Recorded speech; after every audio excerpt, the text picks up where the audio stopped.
Welcome to you friends. Step 4 special. In this video we will discuss paper 4 strategies for making school inclusive. Friends, ये video आपके लिए किसी प्रकार से education में हेल्पफुल और सहयोगी रही हैं तो please like and subscribe and share with your friends. Thank you.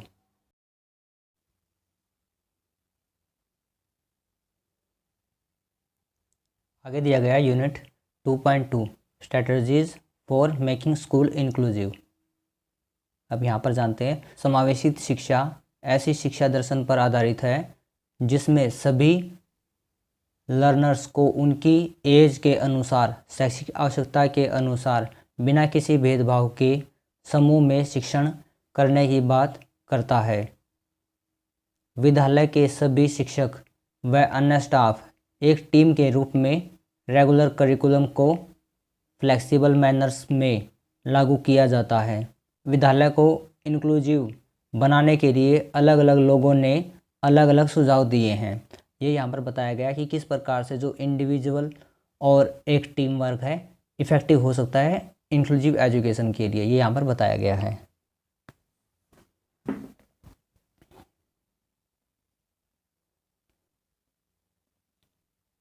According to Thomas 1997 सभी बच्चों को एक दायित्व के रूप में स्वीकार करना चाहिए और एक कॉमन फ्रेमवर्क में रखकर सभी शिक्षक शिक्षण करें. अब यहाँ पर बताया गया कि सभी बच्चों को एक ही प्रकार की शिक्षा दें और सभी बच्चों को बराबर समझे. कॉमन फ्रेमवर्क मतलब एक ही प्रकार की शिक्षा दें और एक ही प्रकार का पाठ्यक्रम कराया जाए. ये यहाँ पर बताया गया है. अकॉर्डिंग टू क्लर्क बच्चों में डाइवर्सिटी को स्वीकार करने के लिए सामान्य विद्यालय के क्षेत्र को बढ़ाना चाहिए. According to Aldrin instructional process को अडॉप्ट करना चाहिए और ऑर्गेनाइजेशनल एग्रीमेंट्स और स्कूल सुझाव पर फोकस करना चाहिए.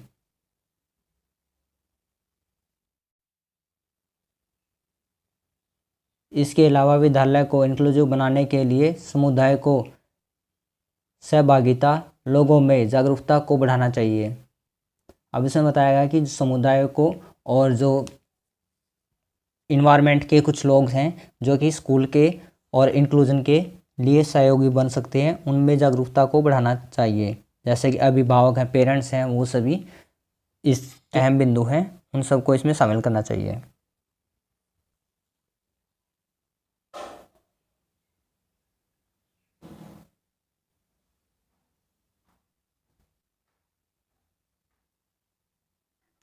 जब हम इंक्लूसिव स्कूल की बात करते हैं तो हमारा तात्पर्य उस स्कूल से होता है जिसमें अलग अलग एबिलिटी, डिसेबिलिटी, कल्चरल, कास्ट,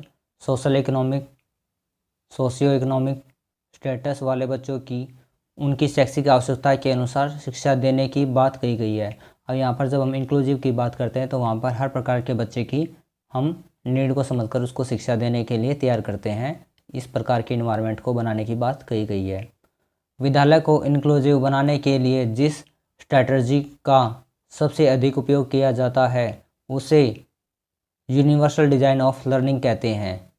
यहाँ पे यूडीएल की फॉर्म दे रखी है. ये बहुत इंपॉर्टेंट है, एग्ज़ाम में कई बार ऑब्जेक्टिव टाइप क्वेश्चंस में आ चुका है. ये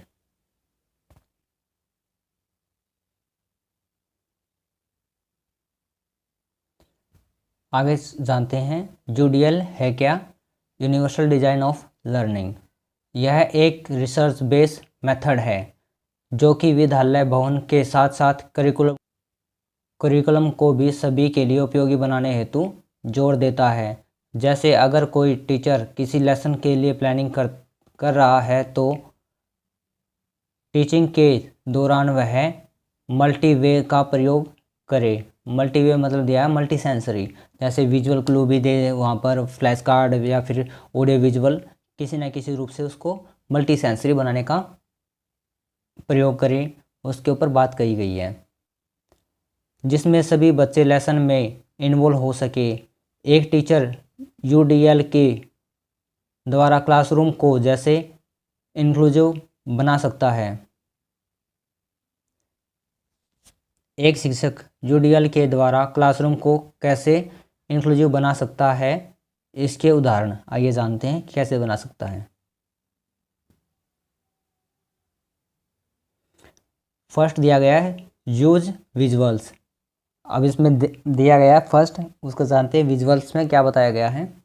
जैसे कि हम सभी जानते हैं कि विजुअल का यूज करते हुए हम किसी कॉन्सेप्ट का प्रभावी ढंग से शिक्षण कर सकते हैं, जैसे चार्ट, पोस्टर, डायग्राम्स, मैप्स इत्यादि सब के सब विजुअल क्लू हैं जो कि बच्चे को और भी अट्रैक्टिव बनाते हैं। जैसे हम बुक्स में भी देखते हैं कि पिक्चर्स वगैरह जो कार्टून्स वगैरह बने होते हैं वो सब के सब और भी अट्रैक्टिव लगते हैं बच्चे को, जिससे उसको लर्निंग करने में ईजी होती है।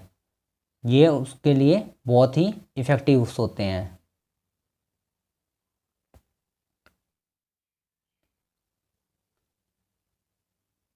मॉडल्स आदि का सफलतापूर्वक प्रयोग करके शिक्षण को अधिक प्रभावी बनाया जा सकता है। इसके अलावा करिकुलम को अधिक एक्सेसिबल बनाने के लिए भी विजुअल का यूज़ करना चाहिए, ताकि अलग अलग योग्यता वाले बच्चों की शैक्षिक आवश्यकताओं को पूरा किया जा सके। अब यहाँ पर बात की गई है कि जो करिकुलम है उसको अधिक से अधिक विजुलाइज बनाया जाए, जिससे हर प्रकार के बच्चे की आवश्यकता को पूरा करके उसको शिक्षा प्रदान की जा सके।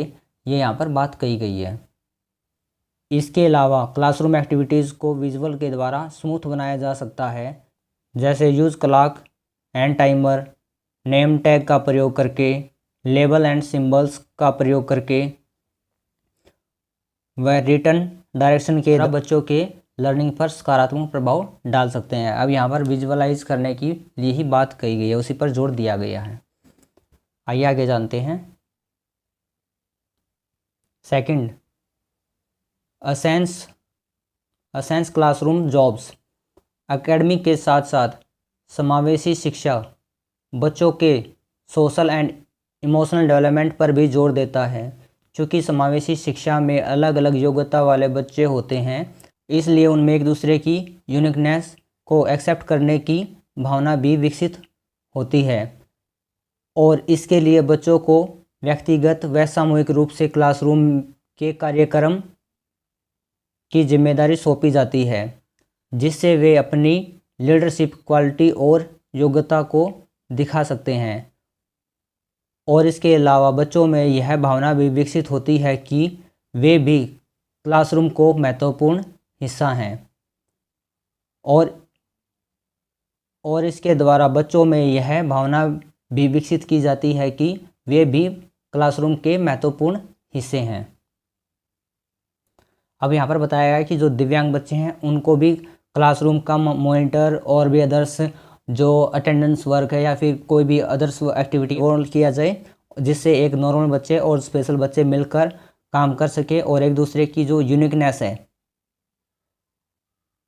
एक दूसरे की जो यूनिक एबिलिटी है उसको एक्सेप्ट कर सके और उसको अपना सके और समूह में कार्य कर सके, एक दूसरे का ख्याल रख सके क्लासरूम में, और लीडरशिप क्वालिटी और अदर योग्यताएं जिसकी वजह से बच्चों में डेवलप होती हैं।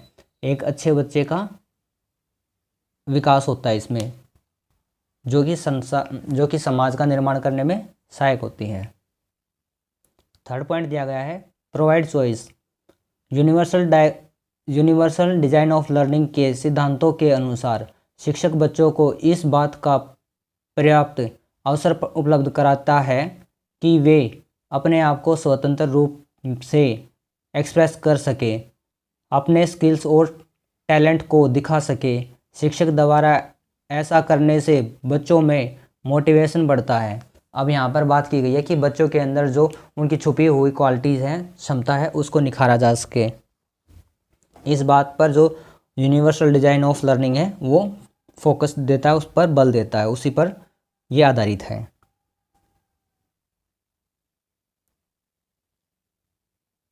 फोर पॉइंट दिया गया है स्विच ऑफ सीटिंग। सामान्य तौर पर क्लासरूम में बच्चों के बैठने की सीट सुनिश्चित कर दी जाती है, लेकिन इंक्लूसिव के लिए यह कॉन्सेप्ट इफ़ेक्टिव नहीं है। अब यहाँ पर देखते हैं कि हम सामान्य स्कूलों में जो बच्चे हैं उनकी एक जो सीट होती है बैठने की वो फिक्स होती है, कि कुछ बच्चे जो थोड़े से अच्छे होते हैं पढ़ाई में वो आगे बैठते हैं, जो डल होते हैं वो पीछे बैठने लग जाते हैं, ये होता है। लेकिन जो इंक्लूसिव एजुकेशन है उसमें इस प्रकार का कोई भी कॉन्सेप्ट नहीं है। अब इसमें बताया गया है फिक्स सीटिंग अरेंजमेंट होने की वजह से क्लासरूम में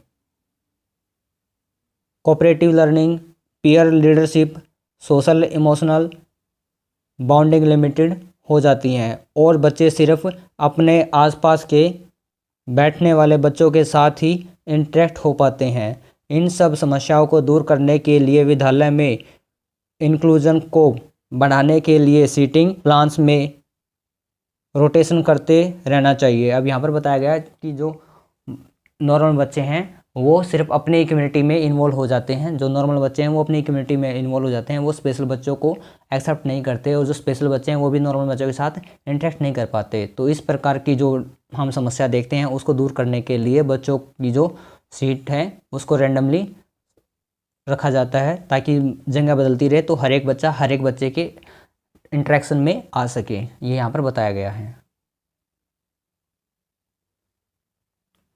5th पॉइंट बताया गया है पेरेंट्स एज पार्टनर। टीचर के साथ साथ पेरेंट्स एक वैल्यूएबल रिसोर्स की तरह हैं, क्योंकि टीचिंग लर्निंग प्रोसेस को आगे बढ़ाने में टीचर की सहायता करते हैं। पेरेंट्स न केवल घर पर बल्कि विद्यालय में होने वाले इवेंट में भी सहयोग करते हैं। अपने बच्चे की सहयोगिता और कमजोरी को पेरेंट्स से अच्छा कोई और नहीं जान सकता। अब यहाँ पर पेरेंट्स की इन्वॉल्वमेंट और उनकी इम्पोर्टेंस के बारे में बताया गया है कि वो किस प्रकार एक बच्चे की प्रोग्रेस में अपना अहम रोल निभाते हैं। आइए जानते हैं, इसमें और भी दिया गया है।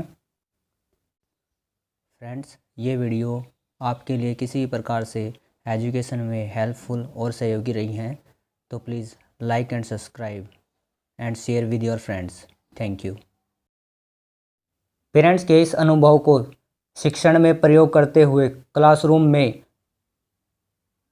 इंक्लूसिव इन्वायरमेंट तैयार किया जा सकता है, और पेरेंट्स की इस प्रकार के सपोर्ट से ही जो इंक्लूसिव इन्वायरमेंट है क्लासरूम में वो बनाया जा सकता है, ये यहाँ पर बात कही गई है।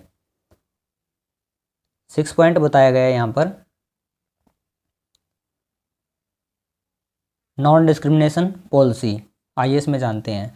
विद्यालय में इंक्लूजन को बढ़ावा देने के लिए विद्यालय प्रशासन को यह चाहिए कि वे ऐसी पॉलिसीज़ बनाएं जिससे विद्यालय में किसी के साथ किसी भी प्रकार का भेदभाव न हो। अब विद्यालय को कुछ टर्म्स और रूल्स बनाने चाहिए जिससे किसी बच्चे के साथ किसी प्रकार का भेदभाव ना किया जाए, और इस पॉलिसी को लागू करने का सफल बनाने की और इस पॉलिसी को लागू करने व सफल बनाने के जिम्मेदारी विद्यालय के सभी सदस्यों की होनी चाहिए, और इस पॉलिसी को लागू करने और सफल बनाने की जिम्मेदारी सभी सदस्यों पर होनी चाहिए, ये यहाँ पर बताया गया है।